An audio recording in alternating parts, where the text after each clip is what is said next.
pamamagitan ng iyong Espiritu, gawin mong banal ang kaloob nito, upang para sa amin maging kagawa ng dugo ng aming Panginoong Jesucristo. Bago niya pinagtiis ang kusang loob ng maging handog, hinawakan niya ang tinapay, pinasalamanan niya. Pinaghati-hati ngayon, hinabot sa kanyang mga alagad at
ang kapayapaan ng Panginoon ay lagi pong sumainyo lahat at sumainyo mga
at pagpalain mo kayo lahat kasama na rin ang iyong pagmamahal sa buhay ng ating makapangyarihan at tapat na Diyos, Ama, Anak, at Espiritu Santo.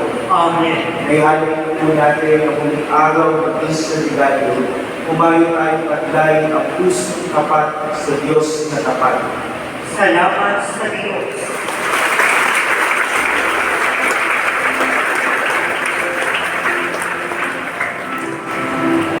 Thank you, Lord, for every blessing.